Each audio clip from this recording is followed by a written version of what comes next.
Hello. Well, President Donald Trump has had an interview with Time Magazine. He touched on a bunch of subjects, and Jamarl and I are going to see if we can make sense of it. Let's talk.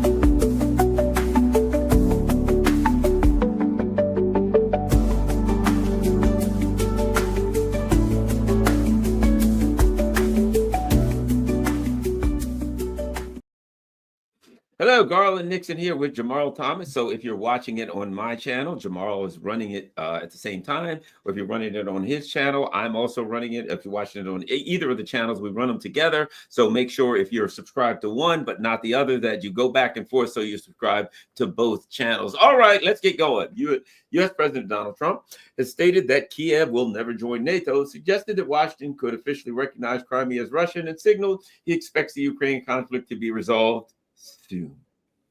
Speaking to Time Magazine to commemorate the first 100 days of his second term, Trump gave an extensive interview covering key topics. Let's get started. Trump stated that Ukraine's desire to join NATO was one of the key reasons for the escalation of the conflict between Moscow and Kiev in 2022. Well, yeah, one of them. And stressed that the topic should never have been raised. Maybe they shouldn't have overthrown the government and stuck a bunch of Nazis in. He emphasized that Ukraine is unlikely to ever actually join the bloc. And the other part of it is, as the Russians have said, Jamarl, there's a difference. What's the difference between Ukraine being in NATO and NATO being in Ukraine?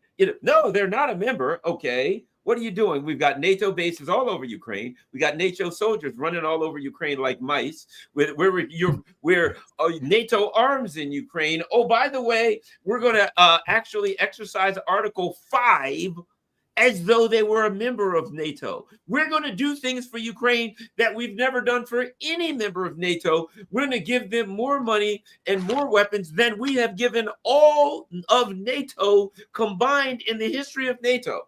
That's what we're going to do. But they're not a member of NATO.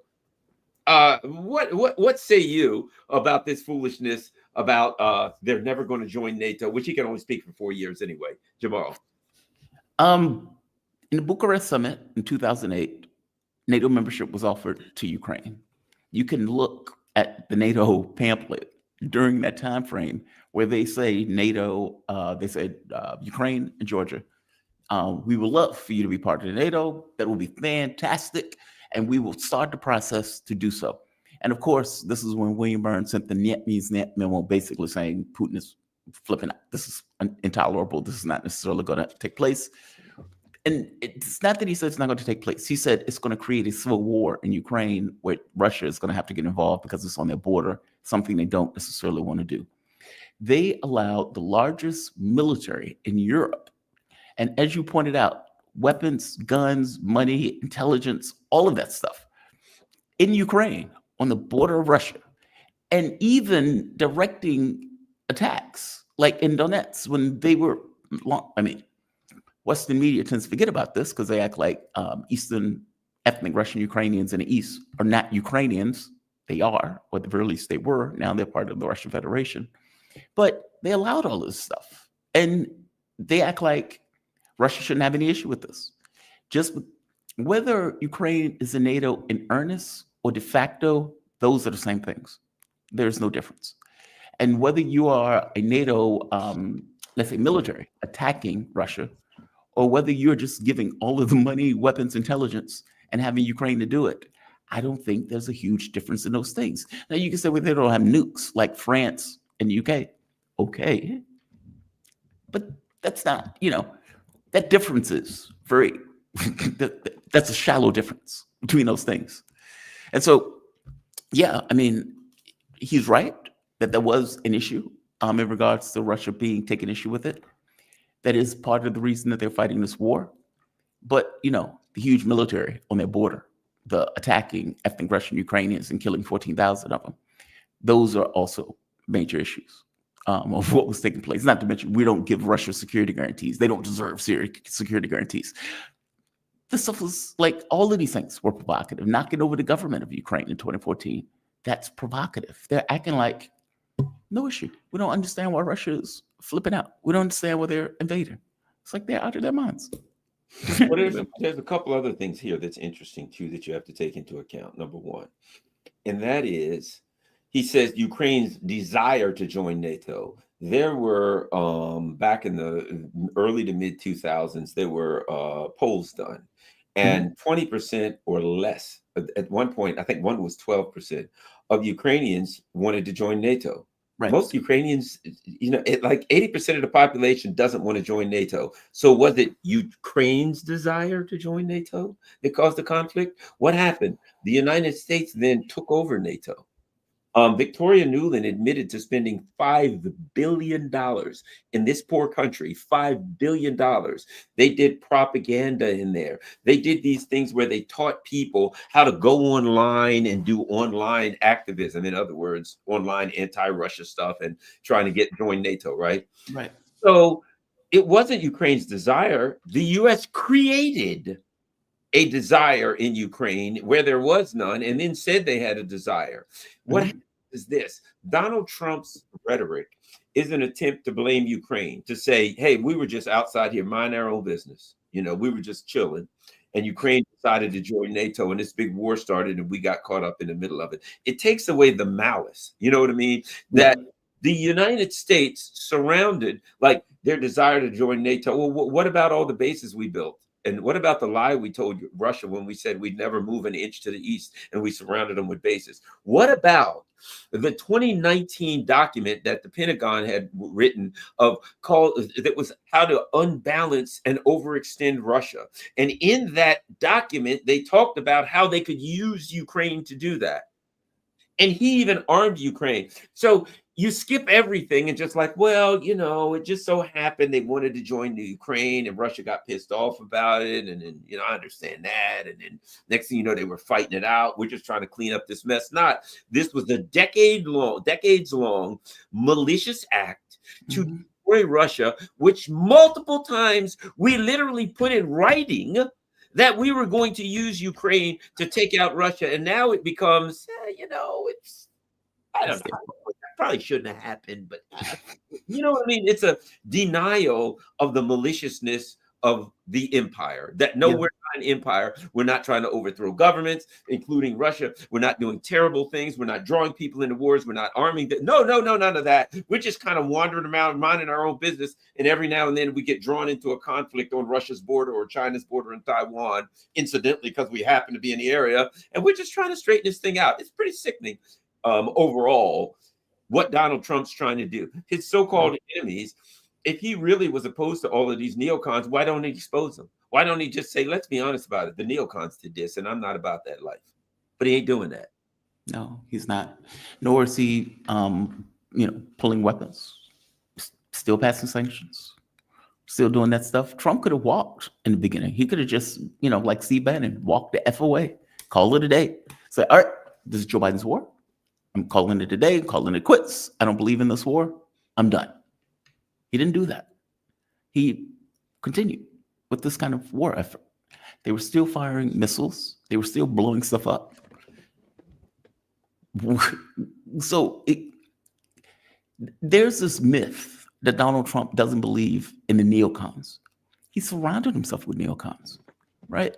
I mean, he made the choice of the people who he chose in his cabinet and the people he surrounded himself with.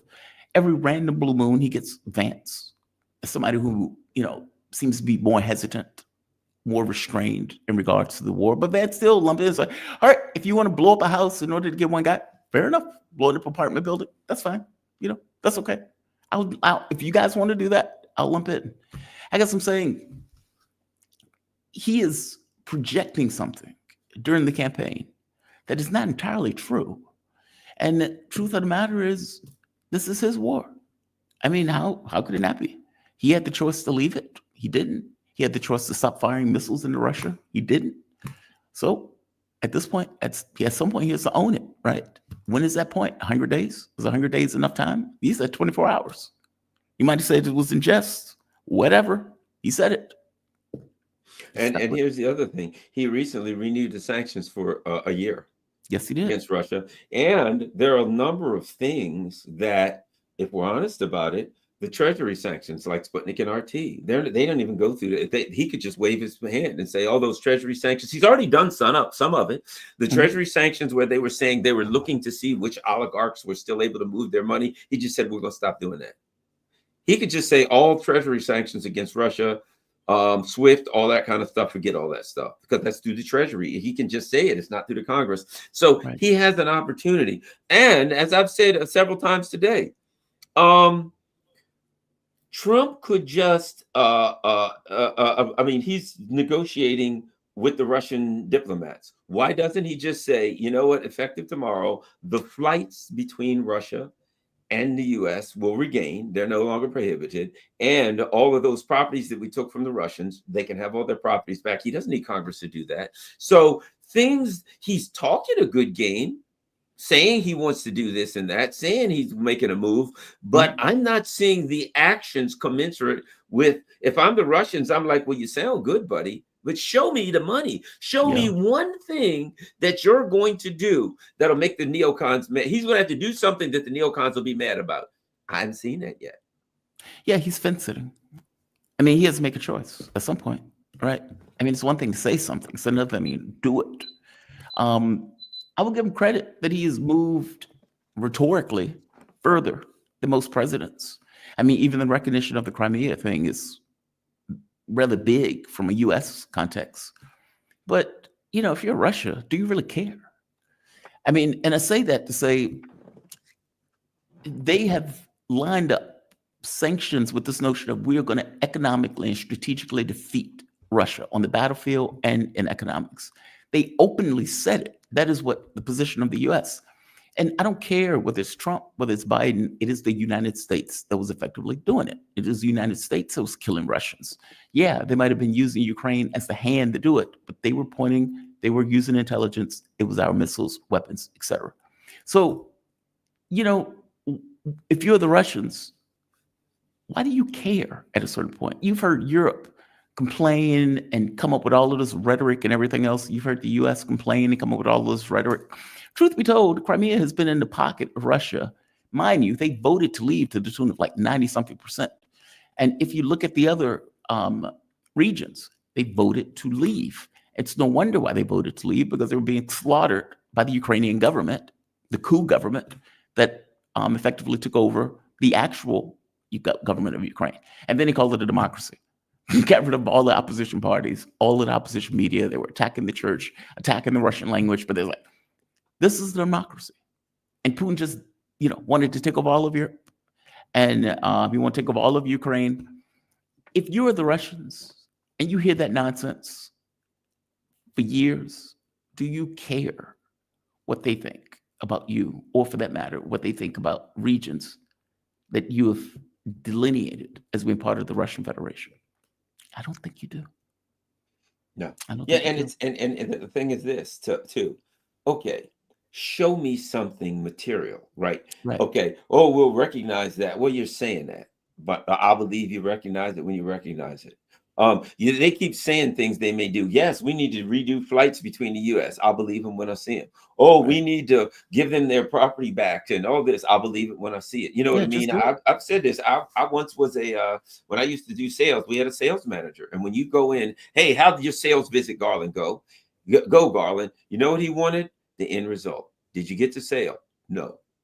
Is there anything we can do? Why didn't you get the sale? Well, the customer said it was 15,000 install and he couldn't go over 12.5. He said, where's his phone number? I'll get him I'll make the deal. Only thing he wanted to know is, did you get the deal or not?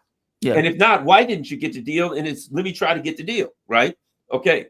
So in the end, yeah, I may buy the product from you, Jamarl. Okay. I may think about doing this if we can do this or that. Bottom line, did you get the sale? Or didn't you get the sale? At this point, you look at Trump and it's like, yeah, we may recognize Crimea. We may do this. We could go and we could do all kind of deals together and all that, until you show me one material, actual thing that you, so far, if you look at Trump, Mr. Dealmaker, right? He's talked about that he can get a deal, and we've talked to the Chinese. The Chinese like, we didn't talk to him. What the hell are you talking about? He's just Yeah, making it I'm up. going to force the Iranians into the deal. The Iranians are, we ain't going to do what you don't want us to do. If you're going to attack us, you're going to have to attack us. But we only going but so far, buddy. Right. Okay, well, I'll attack you then. All right, well, I guess you won't attack us, right? So, a bluster and bluff and threats and how the deals he's going to get. But so far, he's been threatening to attack everybody. He ain't attacking nobody. I don't believe he's attacking anybody, to be quite frank. I'm glad of that, but he does. That's one of his tactics.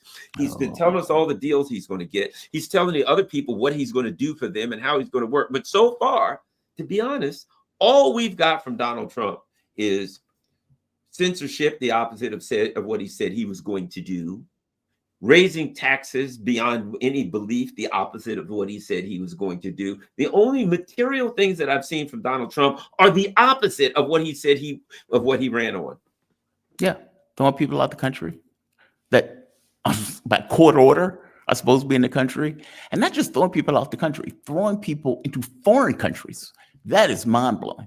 That unheard of. The notion that you would take somebody that is supposed to be in the U.S. by court order and delineate them, like define them as a terrorist. And once you define them as a terrorist, chuck them into El Salvador by accident, meaning you admit this was a mistake. And then the judge said, bring them back. And he's like, I don't have the ability to do that, despite the fact you brought back other people. That is astonishing. That is unheard of. And then to even go after students and kick them out because you don't like what they're criticizing, a foreign government, that is radically anti-American. Meaning the American first president is taking anti-American activities. Free speech, the First Amendment, is the First Amendment for a reason. The notion that you are attacking free speech, you're attacking universities at the behest of a foreign government, there's nothing more anti-American. Nothing more anti-American. Well, how about this, too? Okay, we're going to send these people to Ecuador, even though I wouldn't agree with it. I would still disagree with it because I believe in, that a person has a right to due process. But let's just say that guy had grabbed some poor little old lady and beat her to death and strangled her with his bare hands. And you said, I'm sending him to El Salvador. I would disagree with it, certainly. But less people would disagree. They'd be like, hey, that guy beat some poor little old woman to death and whatever he gets is good enough. I wouldn't agree. But other people, you might look at it and say, well, he's not a good dude, but I don't want that to happen. You could make a due process argument. But when it's for free speech, when it's for what they said, and you specifically came in and said the era of censorship is over just before you attacked Yemen. I forgot that one. We might as well throw that one in there. You've attacked a country, started basically a war and bombing and killing civilians, something else you said. So, a lot of bluster. All right. Next, promise to end the Ukraine conflict. In this, he says, Trump was asked to clarify his statements. Well, I already knew this. He says he was speaking figuratively, that this was an exaggeration. He suggested he's making good progress. We're getting very close to a deal, Trump said. No, they're not getting close to a deal. He hasn't. One of the things, if me and you are going to get on it, like if you're negotiating with people, right? Sometimes people will say, give me something. For instance, hostage negotiation, right? They got 20 hostages and you're negotiating with them. And, I want this. But I said, look, I trust you. You trust. I'll tell you what, for good, just to show we trust each other, I'll do this. I'll send in some food and water. And you give me 2 hostages. You're trying to negotiate. You're the hostage negotiator. You're doing anything you can to get a hostage out, right? You give me 2 hostages in good faith. I'll send you. You said, we need water. We haven't had food and water in 2 hours. We'll send your food and water. Give me 2 hostages. You got 2 children in there, one woman, and a pregnant woman and a child. Just send those. You don't need them anyway. They're pregnant woman and a child. They're too much trouble. Send those out, right? But why? You always talk good faith. Hey, show good faith. I'll show good faith, right? Okay. Trump needs to show good faith. We're getting close to a deal. What has he done with them other than just saying, I hear you, I listen to you, this is wrong? He has done nothing to show good faith at this point. Nothing. They've done, look, you can at least say Putin said, I'll tell you what, we'll go along and we won't fire at their infrastructure. We'll do a 24-hour or 30-hour truce. He's done some things that you could say he made a move to show good faith. What has Trump done if he wants this thing done so bad to show good faith? I haven't seen any. Not even a gesture of good faith. Yeah, I haven't seen any. I mean, you would think that he would something. something material, something tangible. I mean, there's been like the behind the scenes thing where he was like, okay, we're not going to enforce the sanctions or something like that. But that stuff was minor. That was like around the edges. A lot of this stuff has just been rhetoric without necessarily anything material, putting on, where it's almost as if he doesn't want to take a move that he would get some level of blowback for taking the move, like a material move, like instead of sitting on the fence and dithering, to actually do something. And to your point, Russia has said, okay, well, we'll take the 24-hour ceasefire. The Easter Trilogy, in regards to energy infrastructure. And Ukraine violated it immediately, right? Of course. And he didn't even say, hey, stop violating the deal. He didn't even do that. And so even with the Easter truce thing, and then Zelensky was like, I don't want to do it. Then they were pushing him, it's like, hey, I think you need to do it. They violated that. So every deal that was put up, they violated. And so what is the incentive for Russia to accept the deal with somebody that can't acknowledge violations of the deals? Whether it was with Hamas, the deal that was made with Israel that was supposed to be a ceasefire. Part of the reason that Yemen is firing into the Red Sea now is because of Israel and basically the murder of all of these people. Okay, well, Trump didn't say a word about it being violated. He doesn't seem to be a trustworthy actor. In fact, I go further. This notion of we must have this done in a few days, and then a little bit later, a couple of weeks. Okay, which one is it? Or with the Iran thing, initially you get Wickoff coming out saying, 3.6% enrichment. And then Wickoff gets attacked, backs away from that position effectively. Well, we need like the Libyan option. We need all of it gone, which is obviously going to be a red line because Iran said there was going to be a red line from jump. Meaning he cannot hold the thread in regards to his thinking on stuff. Oh, I'm talking to China on the phone. No, you're not. No, you're not. You just made that up. And over again, like getting into a turf war that you can't get yourself out of. And you try to get help from other countries and they start to work with China. Or they tell you, we're not changing our relationship with China for you. Like this is stuff he got into. He created these 1-0 gamesmanship, this zero-sum games, right, or the zero-sum contests, where either you win or you lose. And the reality of it is, as you say, the art of the deal maker has not been able to make a deal. He's been failing across the board, whether it's with Iran, whether it's with China, or for that matter, whether it's with getting a deal in Russia. And by the way, I don't believe he's going to get a deal. I could be wrong, but the reality of it is Russia has red lines. And I don't know how Putin violates those red lines. Maybe with the territories, you could say, okay, well, these territories, this area is, you might be able to fudge that. It's hard to fudge the no NATO thing. It is hard to fudge the denazification thing, especially since the Banderites are still in power, which means you're still in a. Did you hear Klitschko's clip where Klitschko came out and said, you may have to give up territory for a temporary truce? Yeah. Dude, it's not temporary. Like, that's not the objective. And if it is the objective, they're just going to keep going.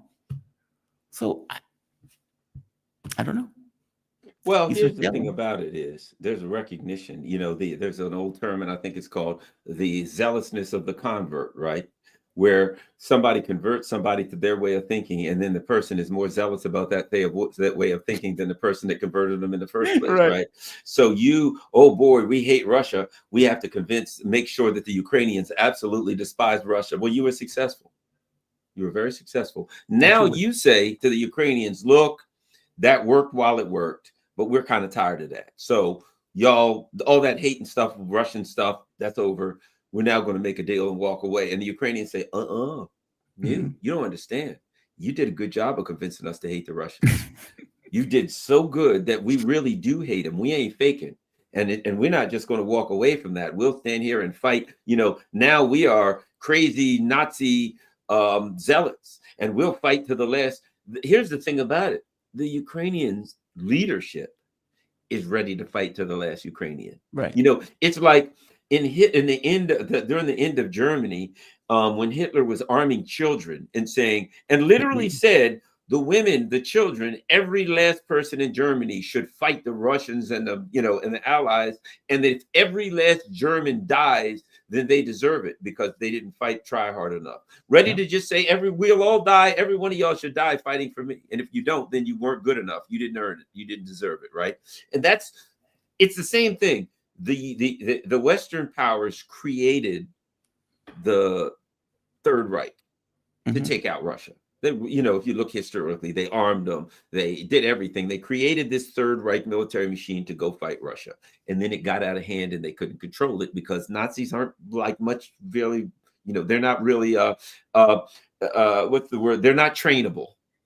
You know what I mean? They can't be domesticated. Once you get a Nazi, it's like owning a rattlesnake. You're not going to pet them. They're always going to bite the hand that feeds them. That's their nature. There's certain pets that people have, right? That it's not like maybe you get a puppy or something. After a while, he likes you, you rub him, he wags his tail. If you have a pet, black mamba, it's not like at some point that black mamba is going to go, oh, that's the guy that always brings me rats. Hey, I won't bite you. No, if there's an arm near, he's grabbing it. It's his nature. That's what he does. You're never his friend. You're always a threat, and you're there to be bitten. But that's what happens when you create a Nazi regime. They did it with them. Now they've created another Nazi regime. Right now, if you look at what these Banderites have said, they said, we want to be the worldwide leader of the white race. That includes you, America. That means in their twisted little minds, one of these days they gain full power, and that includes the United States, because at that point, then they overthrow the United States, and that becomes part of Ukraine also. In their minds, that's who they are. So now that you try to yank the reins on them, they're like, what the hell are you talking about? Oh, so you're one of them too. They're going to fight you. They hate you. They never liked you in the first place. You were a means to an end. And now he's trying to pull the reins on these people. It's not going to happen. And that's the dilemma. And might I add, if we go back to your favorite girls, the Kaja Kallases and the Baerbachs and the Nazi princesses, they're the same people. They're fascists. They're Nazis. And they're not going to sit around and think, well, gee, we don't have the weapons to defeat Russia, so we better not fight them. They don't get that far. They stop at, we hate Russia. We must fight Russia. We must stop them. They're evil. That's as far as they can get. There's no computing power there to reason these things out. And that's what you created, that the U.S. empire, and now that's a mess that you got you got the Third Reich on your hands, the 3.5 Reich on your hands, and I'm sorry, you're not going to be able to control it. And you're right, but we're all right. The only thing he could do was walk away. And here's the thing about the Europeans: if you walk away from the Europeans leadership, they're so crazy. If they don't fight the Russians, they'll end up at war with each other. That's what they always do. What is a scratch a German, find a Nazi? Scratch a German, find a Nazi. I mean, in Annalena Baerbock, where she's talking about her family that were Nazis, like, that's just wild, right? That's wild to me. Like, Europe would be speaking German today if it wasn't for the Red Army, the immortal Red Army, right? The Great Patriotic War. It is hard to get across what they went through. Like, oh God, man, some of those books and stuff that they went through.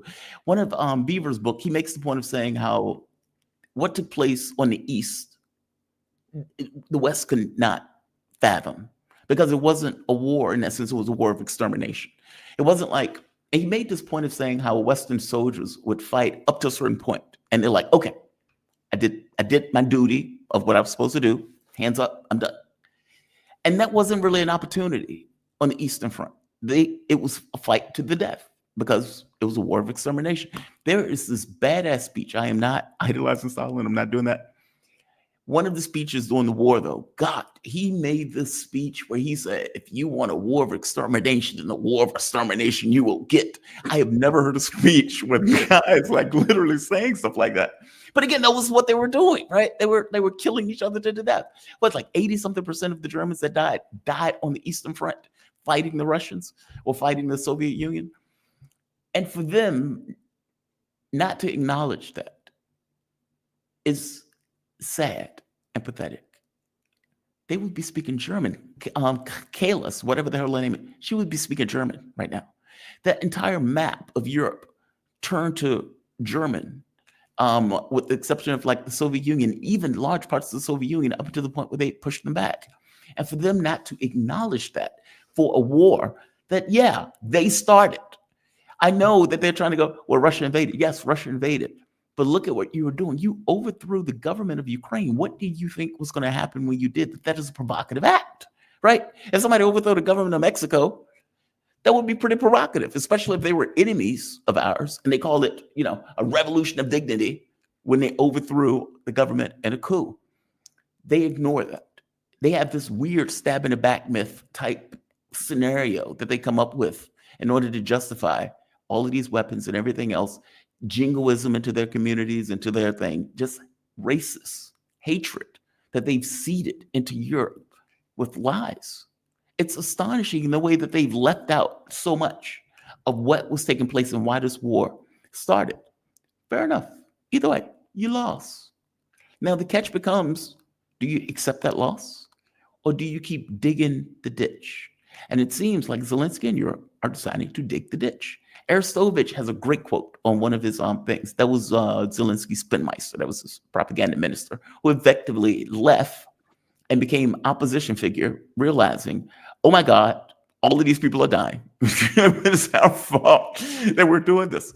And they said, why should we give up 4 territories? And he said, in 6 months, it's going to be 6. In a year, it's going to be 8. That's why. Basically, the deal that Trump has given Zelensky, he should get on his knees and write it in blood, sign it in blood. Because the only other thing that he's going to get is death. He's going to have people shot in the face, and those people are going to continue to die. And the Russians are going to keep moving westward, ever so westward, ever so westward. And then they're going to say, hey, would you guys like to be part of the Russian Federation? Let's have a poll. And they're going to say yes. And he's going to say, okay, now we have 6 regions. Now we have 8 regions. It's going to be that. And if they keep messing around, it's going to be Kiev. It's going to be Kiev. It has to be Kiev. Because if you're talking about denazification, how do you do that? They've been denazifying the country by shooting them in the face already, right?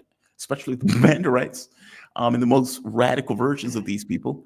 But the reality of it is, if they keep going, I mean, the offensive that they're effectively doing is going to get them very close to Kiev. And I remember Mark pointing out that was the pathway to Kiev. Whether they go after Kiev or not, who knows?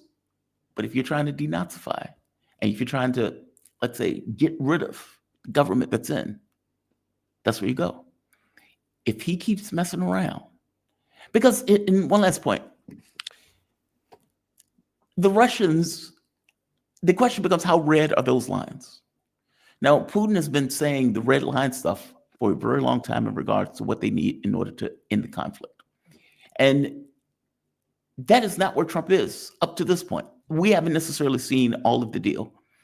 If the deal includes the 4 territories plus the Crimea, if it includes no NATO for Ukraine, if it includes getting rid of Zelensky, if it includes, I forget the other, if it's that, then maybe you have a deal. But can a U.S. president really do that? And so it's almost like the Russians are negotiating, knowing full well that the Europeans are never going to accept it, and knowing that that goofball Zelensky doesn't have sense enough to accept it. And so they're like, hey, we'll be magnanimous. We'll talk to you about this. We'll talk to you about that. Yeah, let's talk. We can have this conversation. All the while killing Ukrainians on the battlefield. And so they look reasonable in what they're willing to, at the very least, talk, with the Europeans looking like they're out of their minds. What on earth do they believe that is going to happen that didn't happen over the last 3 years, especially now that the U.S. is saying, we're done? It's like, it's a level of delusion that they're effectively running with. It's bizarre. It really is. And we are at a place where 100 days in, Trump started off like a ball of fire. So now he's doing his 100-day interview, but he started off like a ball of fire. I'm going to do this. I'm going to do that. He's firing all of these people, all of these things. And he's very much, this is a very much an ADD, him and Musk, ADD, administration, where a person starts one job and they get 20% in of it, and they just get bored of that and drop it, and they start another one, 20% in that, and then they end up with 10 different things, and every one of them is started, and 20% of them is done, none of them's finished. Yeah. And that's exactly what it looks like. And now old Doge boy, he comes in, he's firing all of these people under the, and see, this is what burns me up because it was so predictable, under the claim that we've got to fire a bunch of, soccer moms that work for the Department of Agriculture so that we can save money for the government. Yeah. And what do? They fire all of these people. They screw it up. It is bad. I know people who are in the government, and it is screwed up bad. So bad in so many ways. But they fire all these people, don't know what they're doing. And then they increase the Pentagon budget by more, far more than they saved by firing a bunch of people. So what do you say? We're going to take plain old everyday working class people that are working for the government and fire them. And we're going to take that money and give it to the military industrial complex. So what have you done? Oh, we've got to trim the fat off the government. Really? So you're going to trim the so-called fat off the government. And what are you going to do with the fat off the government that you trim? Give it right to the war machine. And then it comes out that old Elon Musk now, so Trump says he wants to do a golden dome, just like Israel's whatever dome, right? Iron Dome. We're going to do a golden dome, right? Well, first of all, the Iron Dome doesn't work for Israel. The Iranians penetrated at will, to be quite frank. It's absurd. But, and now we find out that Elon Musk is at the top. Now, first of all, Elon Musk, what the hell does he know about air defense? But he's at the top for that. Right. So now he's going to fire a bunch of people. He's going to take the money that he fired with him, triple it, quadruple it, give it to the military industrial complex, and then fill his own stinking filthy pockets that are already full. And you just look at it and I'm like, this kind of looks like a big scam to me.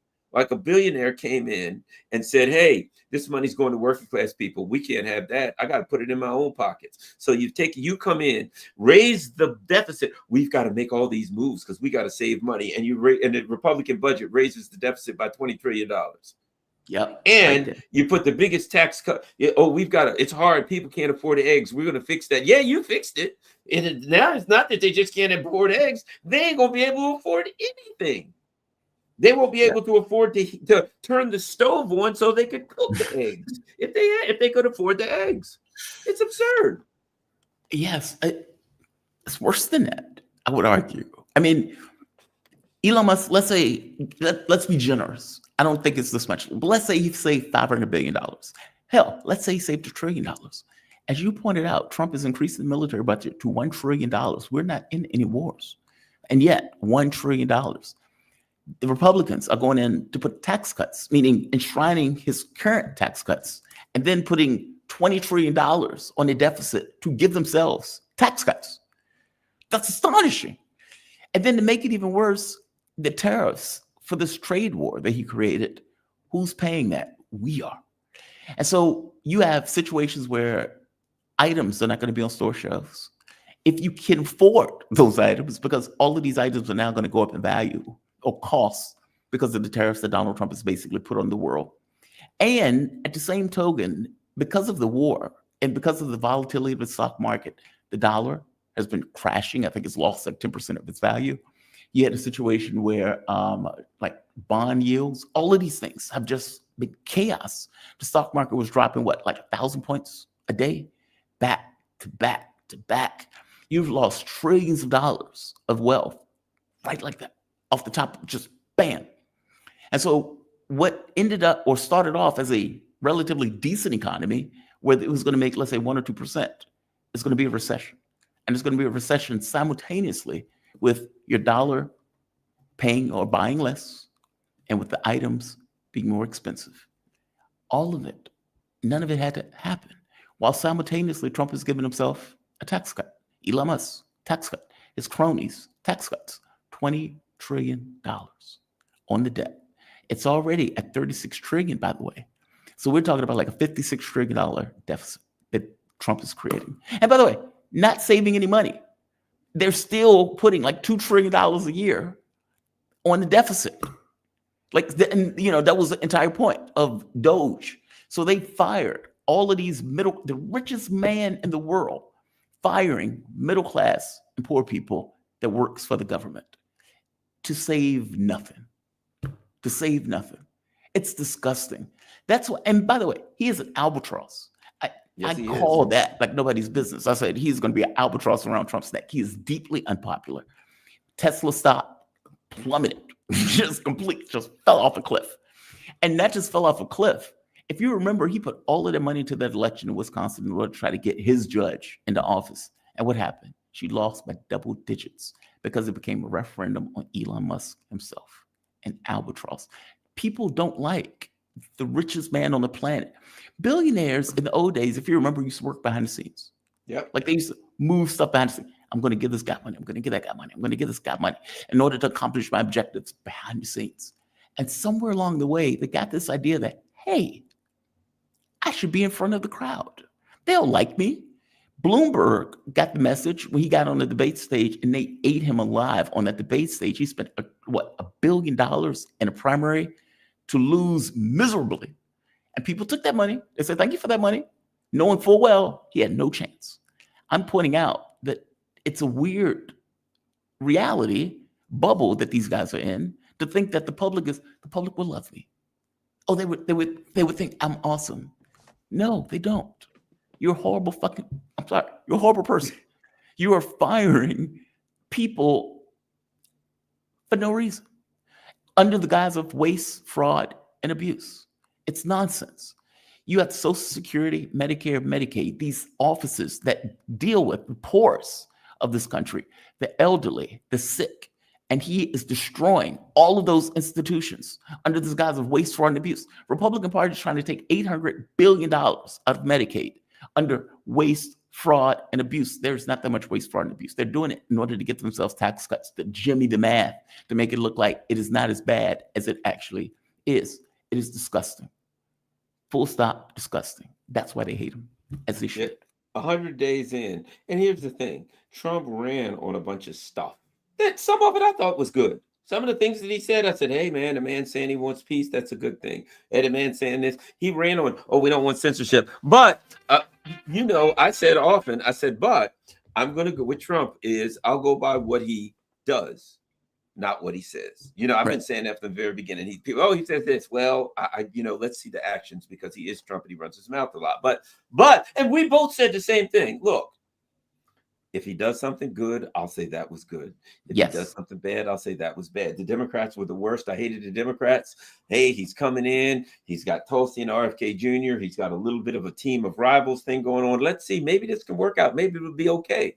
So I feel like people like you and I who said, let's give him the benefit of the doubt, have every right in the world to criticize him because we didn't come in here. We never believed Russiagate. We said that's a fraud.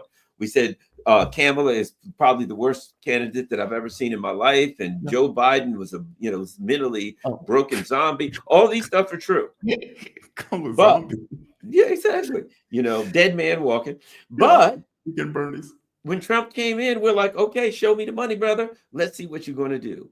And he comes out here. And here's the thing is too, he ends up being just another Zionist puppet. Yeah. He ends up talking how strong he is. And when it comes to Israel, there's an appearance that he's just another Zionist puppet, that you can't be a MAGA person, so-called Make America Great Again, if you're like, well, you know what? You can talk about America all you want to. You can say, I hate the Constitution. I hate America. I hate Trump, which you should be able to. But if you say it about Israel, you're getting thrown in a camp. You're getting beaten up, dragged away, thrown out of college, money taken from your college.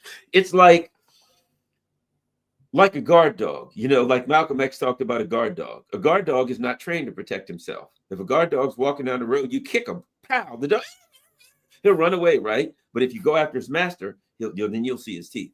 Then he's ready to fight because he's not trained to protect himself. He's trained to protect his master. That's the way Trump looks with Israel.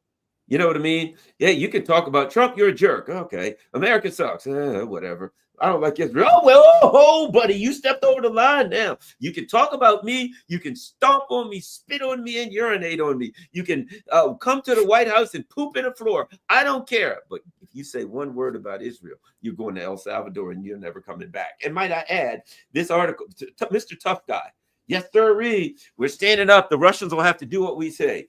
Damn them Iranians. If they don't, we'll bomb them to pieces. And the whole world will have to listen to us when we tell them we're getting tariffs. And the judge says, Hey, could you bring those guys back from El Salvador? How can we stand up to the mighty empire of El Salvador? They're far too powerful. That's the only country that totally dominates him is El Salvador. They're so powerful that he can't compel them to send somebody back, according to him, to what he's told the court. It's clownish. Well, the court. Did you read the thing for the appeal court that was dealing with that case? They excoriated him, effectively saying, the judge said something to the effect, and I'm paraphrasing, I tried to give the administration benefit of the doubt, and they were shocked at the level of mendacity that was coming out of the Trump administration on that issue. Like they were blown away that an administration would behave this way, effectively saying you're creating a crisis in regard to the judge. Like you're diminishing us by what you're telling us. Like you're diminishing this process. Like they excoriated the administration on that. The notion that you're saying we threw somebody accidentally, quote unquote, in a prison, and for whatever reason we can't get them out. Oh, by the way, in a foreign country. The American public wouldn't present it with that case. The majority says bring him back 2-1. The majority. They 50-something% says this is outrageous. How are you deporting somebody to a foreign country? And I think it was like 28% were wackos and lunatics and just horrible people. Like it is deeply un-American. Like, I know it's hard to explain. Well, it's not hard to explain. These people are caught in cults, whether you're a Democrat or Republican. And you would have liberals who would follow their master, follow the party line, and they're almost like robots. I used to know what a Democrat would say just based on what Rachel Maddow said. They're programmed. Republicans are acting the exact same way. And so it's like, hey, you realize due process is a thing, right? In the old days, they had kings. The reason that many of our laws are set up the way they are, because we didn't like what kings were doing by throwing people in prison on a whim. You have Trump doing the exact same thing, and their response is, yeah, but he probably deserved it. Okay, where are you getting that from? The due process matters. It should matter to people beyond their political leanings, right? It should be something above your politics, where you say, America matters more. I'm an American. Free speech is an element of me being an American. Due process is an element of me being an American. These are things that we should prize, and we should prize for the very specific reason that if it ever happens to you, you would want the same process to take place. That it's not just at the whim of a king or a rogue president in the way that he's acting. Look, I am not Trump deranged on this. If Trump does something good, I would say so. If he makes a deal, good job, right? Even when he was killed at TPP, good job. Like I don't have any feelings in the sense of a negative sentiment that goes beyond what he's doing. It's a reality-based sentiment. It's you're starting a tariff war. What the hell is wrong with you? You're increasing the prices on my family, on my mom, on my, whatnot. What's wrong with you? You're destroying all of these institutions like Social Security, Medicare, Medicaid that people in this country need. Like if you call Social Security today, they would say, due to staff shortages, we have to extend the time frame to which you can meet somebody by like 6 months, 4 months, etc. That's outrageous if you're ill and you need Social Security and you need to get out of work. And instead of you being able to get out of work, you have to wait for months. And might I add, if you understand Social Security, if somebody applies for Social Security disability, which means they can't work anywhere, let's say they go blind, their legs get cut off, you can't work anywhere, you apply for disability. Generally, I don't care how bad it is. What usually happens is a person applies, about 3 months they deny it, you apply again, then you get a hearing. It takes about a year. They always deny the first couple, then you get a lawyer, which you don't have to pay for. But bottom line, after about a year, you get a hearing, then they give you the granted to you back to the day that you first asked. So that's a pain in the neck. But now it becomes a year and a half. And might I add, what happens if during that period, now you get a hearing? Well, guess what? If it took a year to get a hearing before they fired everybody, It might take 2 years. So bottom line is, by the time you get it, you'll been dead for 4 years. Yeah. In other words, if you need it because you can't work anymore, or you need some money to help because you've gone blind and you have a right to Social Security, then you can't wait 3 years for it. They But destroyed the now, process. yeah, you're for the most needy. And what are you going to do with that money again? Oh, that's right. You're increasing the Pentagon budget by $130 billion, and you're going to so-called build a golden dome and send people to Mars and all this other crap. It's a sad. Right now, Trump is just an absolute 100 days disaster. Yeah. You know, maybe, hopefully, we got a less chance to get nuked with Ukraine. So that's a good thing. That, you know, I mean, we got to say, if Biden was in there, we're probably fried. So at least that. But you promised a lot more, and it's one thing not to deliver. That's a person that tries and can't. It's another thing to deliver the opposite of what you promised, because that shows bad faith. I got to get ready to run, by the way. So we made it 50 minutes. Well, hey, 50 minutes, that's a pretty good amount of time. Jamarl, tell everybody where they can find you online and what have you. Jamarl Thomas Morning Show, 7 a.m., 10 a.m., Monday through Friday. Check me out. Best damn morning show that you can find on the web.